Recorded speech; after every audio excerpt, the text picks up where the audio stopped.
नमस्कार। आज हम पढ़ेंगे आहार और पोषण के अंतर्गत 3.2 यानी कि तीसरी यूनिट का सेकंड पार्ट। ठीक है, इसमें भारतीय अवस्था में पोषण की बात की जा रही है। तो भारतीय अवस्था क्या होती है? सबसे पहले प्रश्न आता है कि भारतीय अवस्था होती है। तो भारतीय अवस्था अर्थात जब शिशु का जन्म हो जाता है, ठीक है, ये अवस्था जो है गर्भावस्था से बढ़ती अवस्था है। ठीक है, गर्भावस्था के बाद की अवस्था। ठीक है, ये अवस्था क्या है? गर्भावस्था के बाद की अवस्था है। इसमें क्या होता है कि गर्भस्थ शिशु का जन्म हो चुका होता है और जो माता है वो गर्भस्थ शिशु को स्तनपान करवाती है। ठीक है, तो ये कौन सी अवस्था हो गई? स्तनपान कराने की अवस्था। ठीक है, नवजात शिशु को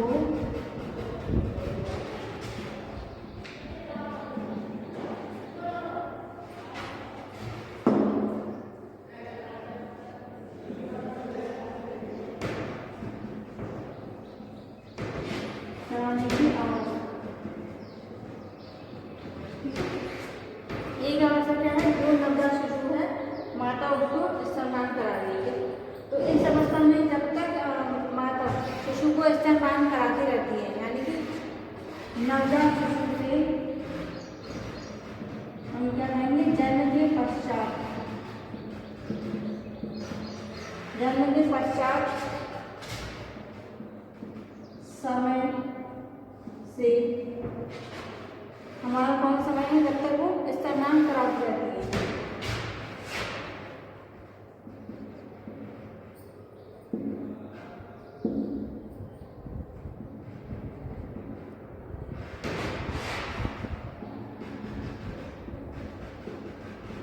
तक की अवस्था। जब तक बच्चा स्तनपान करता रहता है, अर्थात वो स्तनपान कब से करता है? 0 से लेकर 6 माह। ठीक है, अधिक है। इसके पश्चात बच्चा जो है वो पोषक तत्वों को आहार के द्वारा, बाहरी आहार के द्वारा लेना छोड़ देता है। यहाँ तक जो अवस्था बच्चा है वो अपनी माता के दूध से ही अपने पोषक तत्वों को ग्रहण कर रहा है। तो ये अवस्था क्या है? गर्भकाल के पश्चात जब तक शिशु स्तनपान कर रहा है और माता जब तक स्तनपान करवा रही है, वो अवस्था कहलाने वाली धात्री अवस्था। ठीक है, जिसको हम धात्री अवस्था इसको कहेंगे और उस स्त्री को कहेंगे हम धात्री माता। ठीक है, इस अवस्था में जो स्त्री होती है उसे हम धात्री माता कहते हैं। ठीक है, क्लियर हो गया यहाँ पर कि धात्री अवस्था क्या है? गर्भावस्था के बाद की स्टेज है। ठीक है, इस स्टेज में क्या होता है? नवजात शिशु को माता जो है वो स्तनपान कराती है। जब तक कराती है जब तक ये अवस्था धात्री अवस्था कहलाती है। अगर हम समय की बात करें तो 0 से लेकर 6 माह तक अधिकतम हमारा ये समय रहता है। ठीक है, अब हम बात करते हैं कि जो अवस्था है, इस अवस्था में 2 लोगों को फायदा होता है। किसको फायदा होता है? एक जो शिशु है उसको फायदा होता है, दूसरी गर्भवती माता को फायदा होता है। ठीक है, तो हम यहाँ बात कर रहे हैं गर्भवती माता को। स्तनपान में गर्भवती माता को हमें क्या फायदा होता है?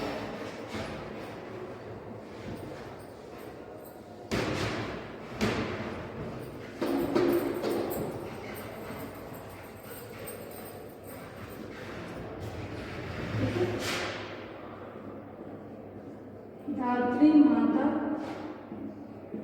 को स्तनपान कराने के लाभ।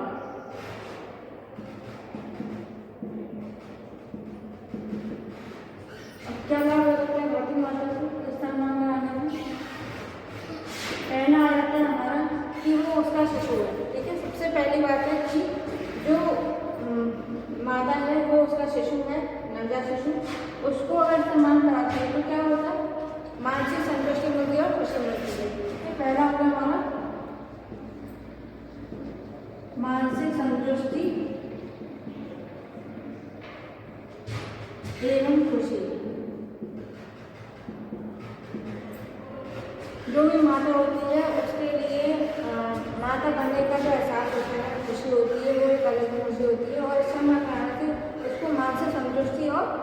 खुशी की प्राप्ति, आनंद की प्राप्ति, प्रसन्नता मिलती है। ठीक है। दूसरा रहता है हमारा, क्या रहता है दूसरा,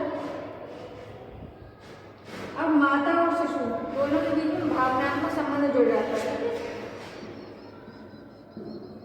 माता और शिशु के मध्य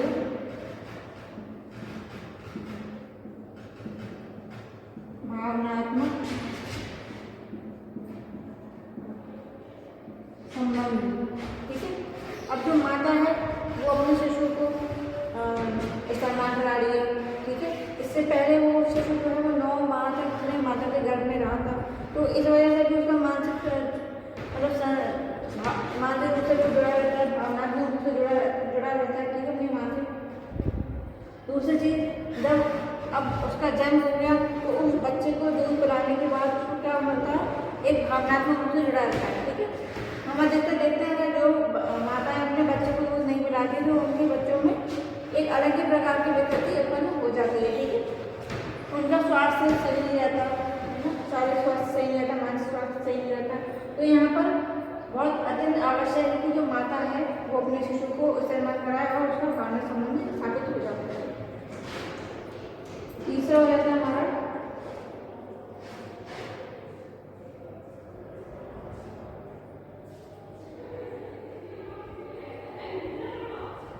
जो स्तनपान कराती माता थी, स्तनपान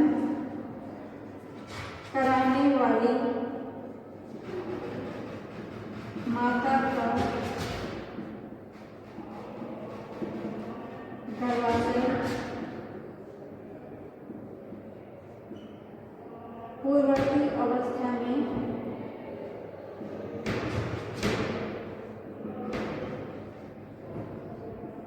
शीघ्र आ जाता है। ठीक है। अब जो माता है जो स्तनपान करा रही है तो उसका जो गर्भाशय है वो पहले के जैसा ही पूर्ण रूप से अपना आकार ग्रहण कर लेता है। ठीक है। और जो ये स्तनपान कराने वाली माता होती है इनका जो गर्भधारण होता है वो थोड़ी देर से होता है।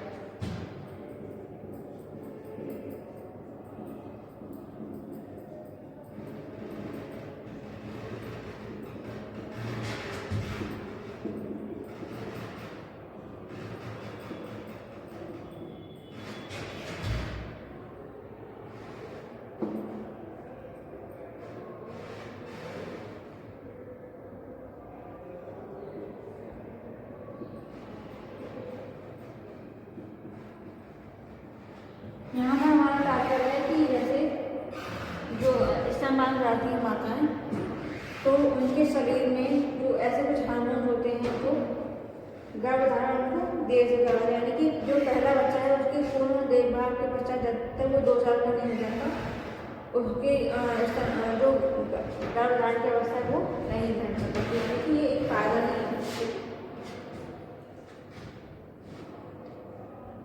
अब नेक्स्ट क्या है हमारे फायदा क्या है, यहाँ पर लाभ क्या हो रहा है कि जो माता है उसको स्तनपान कराने के लिए धन की आवश्यकता नहीं है।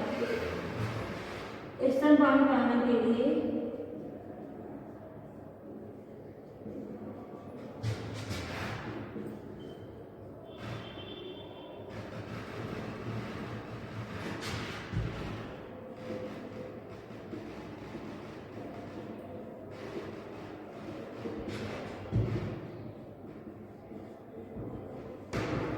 ठीक है।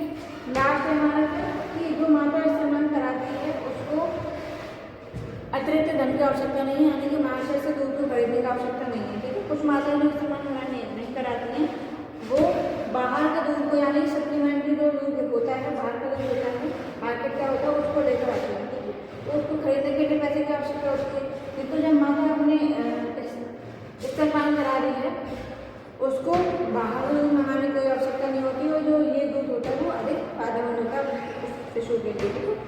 और हम देखते हैं कि जो नवजात शिशु है उसको स्तनपान कराने से क्या लाभ होता है।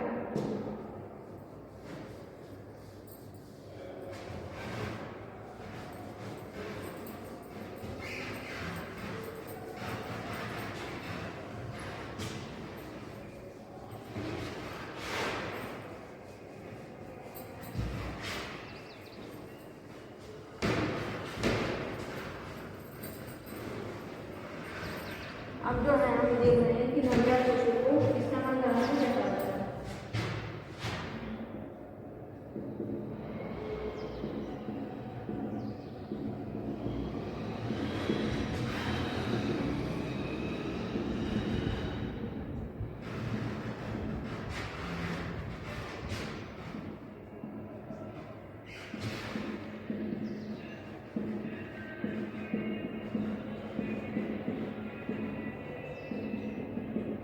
शिशु को लाभ, ठीक है, यानी कि जो स्तनपान कराने वाली माता है, धात्री माता है, अगर वो अपने बच्चे को स्तनपान करवाती है तो उसको क्या क्या लाभ हो सकते हैं, ठीक है। पहला लाभ क्या होगा कि वो जो अपने अगर माता को दूध पिएगा तो वो पूर्ण रूप से स्वस्थ होगा, ठीक है, शारीरिक और मानसिक रूप से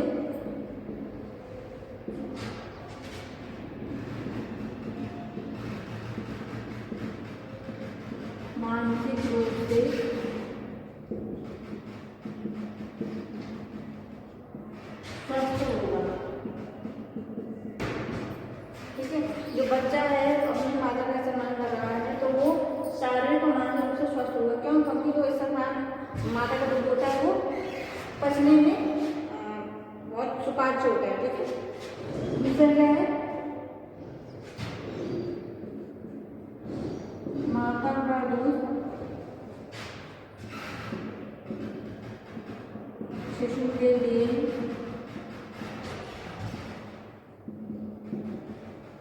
सुपाच्य होता है, ठीक है।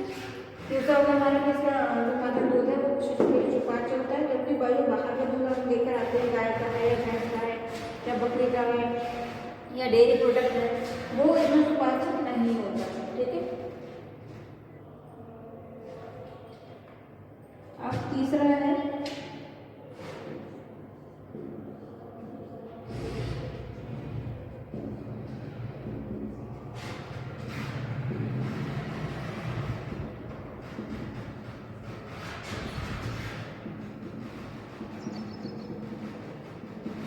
तीसरा हमारा कि जो शिशु है वो स्तनपान कर रहा है ना, तो माता का स्तन पूछ रहा है तो उससे क्या होगा, उसके जो जबड़े उससे उसका उसकी व्यायाम हो जाएगा, ठीक है। जो शिशु है उसके जबड़ों का व्यायाम भी हो जाता है। चौथा है हमारा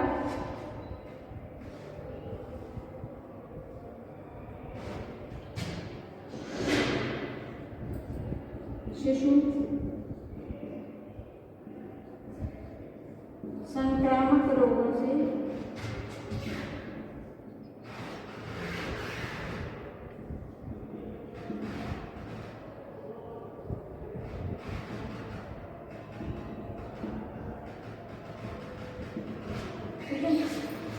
शिशु क्या है, संक्रामक रोगों से बच जाता है ना, यानी कि जो उसके शरीर में जो संक्रामक रोग होने वाले होते हैं उसकी संभावना कम हो जाती है, ठीक है। नेक्स्ट क्या होगा हमारा, उसकी वृद्धि और विकास, वृद्धि और विकास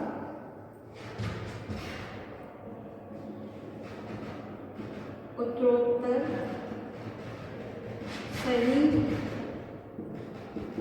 दिशा में होता रहेगा, यानी कि जो शिशु है अगर अपनी माता का इस्तेमाल करता है, बराबर करता है और उसकी माता उसको इस्तेमाल करवाती है तो उसकी वृद्धि और विकास सही दिशा में उत्तरोत्तर होता रहता है, ठीक है। उसमें रुकावट नहीं आती है, उसमें अवरुद्ध नहीं होता है।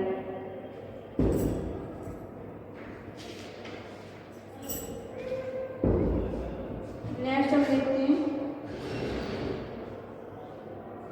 कि जो माता का दूध है,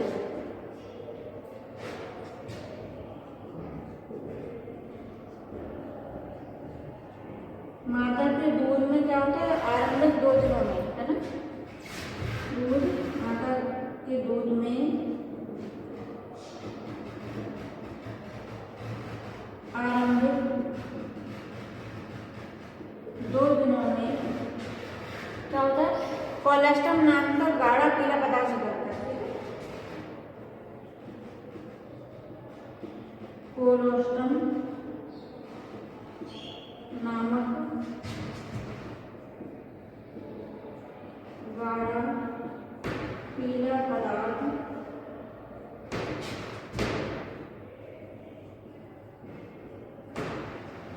रहता है जो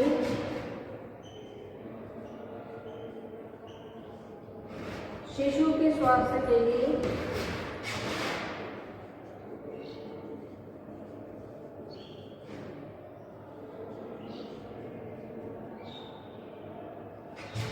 अत्यंत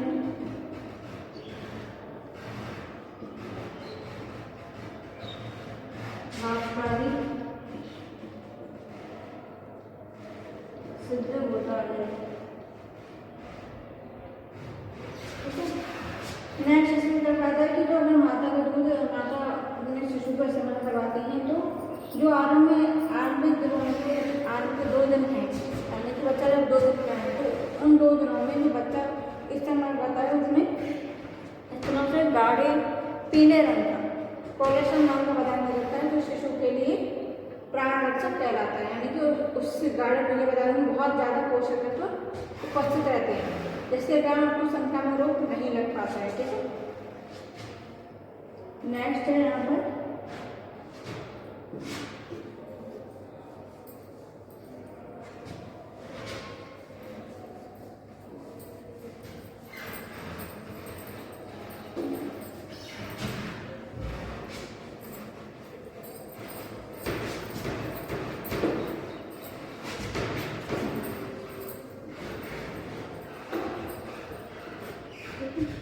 नेक्स्ट हमारा 7वां पॉइंट। ठीक,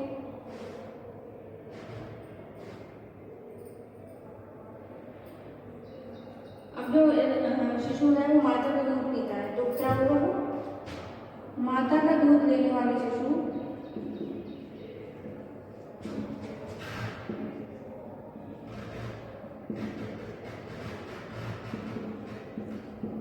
क्या होंगे, हृष्ट पुष्ट होंगे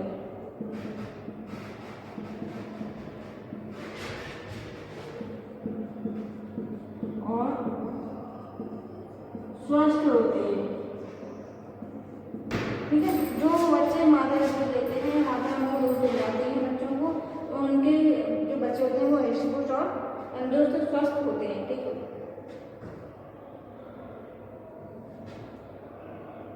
अब क्या है 8वां, जो माता का दूध है। ठीक है, माता का दूध आरंभ के 6 माह तक। ठीक है, मैंने अभी आपको बताया कि आरंभ के 6 माह होते हैं, वो अवस्था हमारी धात्री अवस्था कहलाती है। ठीक है, तो 6 माह तक नवजात शिशु के लिए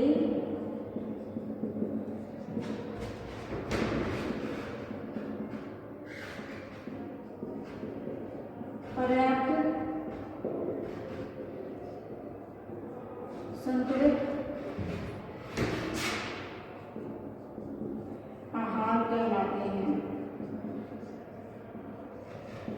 यानी कि जो बच्चे हैं वो 6 माह तक अपनी माता का दूध ले रहे हैं, तो वो जो दूध है वो उनके शरीर के लिए, उनकी शरीर के वृद्धि विकास के लिए संतुलित आहार कहलाता है। यानी कि माता के दूध में सभी पोषक तत्व उपस्थित होते हैं, कार्बोहाइड्रेट, वसा, प्रोटीन, खनिज लवण, फास्फोरस, कैल्शियम सभी माता के दूध में उपस्थित होते हैं। इस प्रकार से हम देख रहे हैं कि यहाँ पर जो है नवजात शिशु को माता के दूध से कितना ज़्यादा फायदा होता है। ठीक है, अब हम देखते हैं कि यहाँ पर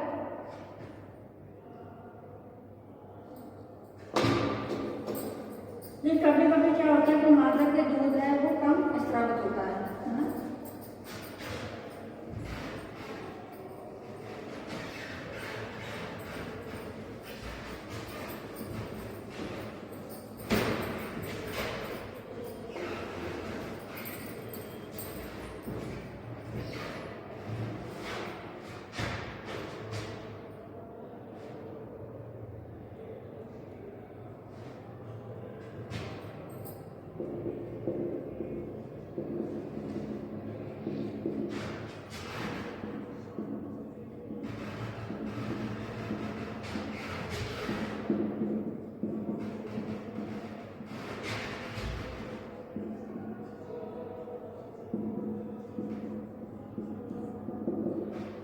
देखेंगे माता के स्तनों से कभी कभी क्या होता है कि माता के स्तनों से दूध कम निकलता है, ठीक है, जिसके कारण बच्चे की जो भूख होती है वो शांत नहीं हो पाती है।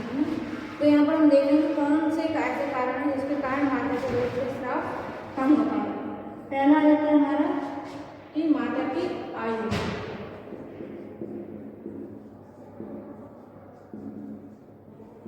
ठीक है।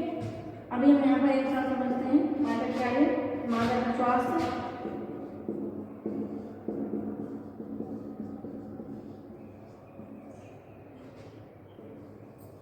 ठीक है, माता का स्वास्थ्य है, माता का आयु है, माता की मानसिक स्थिति है,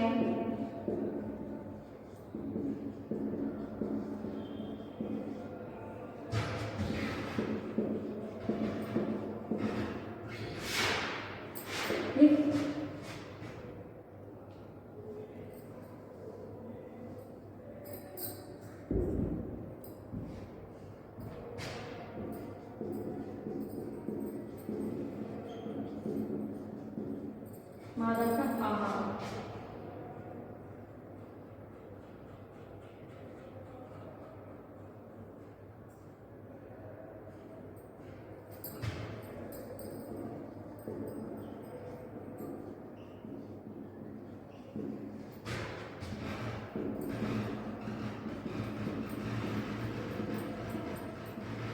ये 5 कारण है जिसके कारण जो माता है उनके स्तनों से दूध कम स्रावित होता है, ठीक है। तो हम पहली उससे देखते हैं कि माता की आयु।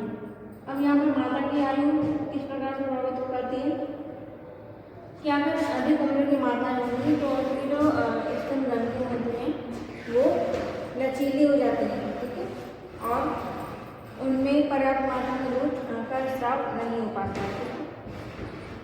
जो माता की उम्र है अगर 35 वर्ष से अधिक है,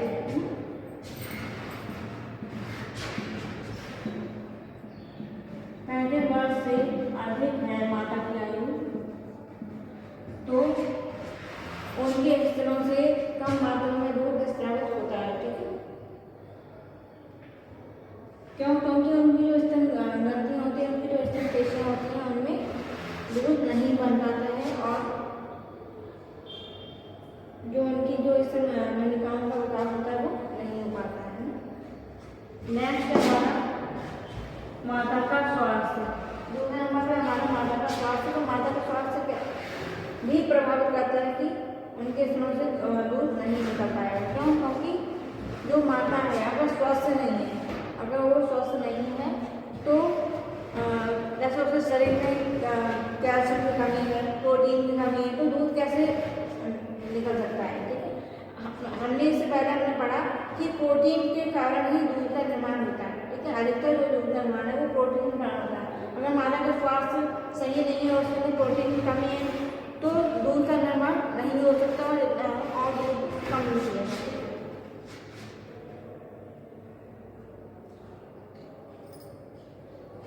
माता कमजोर है और कम वजन वाली माताएं हैं तो उनके स्वास्थ्य भी दूध कम निकलने के कारण एक हो सकते हैं। तीसरा हमारा माता की मानसिक स्थिति। माता की मानसिक स्थिति यहाँ पर जैसे कि कुछ पढ़ी लिखी जो माताएं होती हैं, शिक्षित माताएं होती हैं, उनका क्या मानना होता है कि अगर हम शिशु को नवजात शिशु को सम्मान कराएंगे तो उनके जो शरीर का आकार है वो बिगड़ जाता है, उन्हें दिक्कतें आ जाती है, जिसके कारण वो अपने शिशुओं को इस्तेमाल नहीं करवाती है, ठीक है। नेक्स्ट है हमारा माता का आहार। माता का आहार, अगर माता संचित मात्रा में पोषक तत्व नहीं ले रही है, कैल्शियम नहीं ले रही है, प्रोटीन नहीं ले पा रही है और उसका आहार क्या है, संचित आहार है या नहीं है, उसके आहार में किस चीज़ की कमी है, तो जैसा वो आहार लेगी वैसा ही उसके दूध का निर्माण होगा, उसमें पोषक तत्व पाए जाएंगे, ठीक है। अब जैसे कि आहार अगर वो गरीबी है, निर्धनता है, अज्ञानता है, इसके कारण भी माता का जो आहार है वो प्रभावित करता है इस स्थिति को, ठीक है। नेक्स्ट है धात्री अवस्था का बढ़ता समय। जैसे जो धात्री अवस्था का समय क्या है, जन्म से लेकर 6 माह तक, ठीक है। तो जन्म से लेकर 6 माह तक जो शिशु है वो दूध पी रहा है, किंतु इससे अधिक अगर वो पी रहा है तो दूध कम होना शुरू हो जाए। जैसे अब बच्चा कमजोर है, उसको अधिक दूध की आवश्यकता है, किंतु 6 माह से अधिक हो चुका है, तो क्योंकि 6 माह तक तो दूध का स्रावन होता है और 6 माह से अधिक हो जाता है, तो जो धात्री अवस्था का जो बढ़ता समय है वो भी एक कारण हो सकता है कि दूध का स्रावन कम हो सकता है उसके शरीर में। ठीक है, अब देखते हैं हम यहाँ पर धात्री अवस्था में पौष्टिक तत्वों की क्या मांग हो सकती है।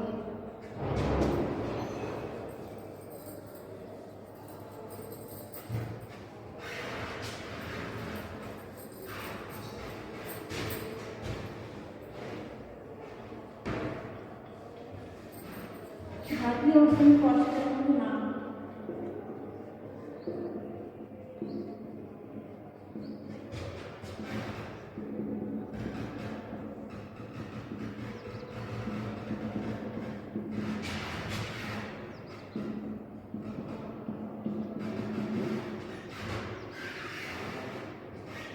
ठीक है, हमें यहाँ पर देखेंगे धात्री अवस्था में पौष्टिक तत्वों की कितनी मांग रहती है।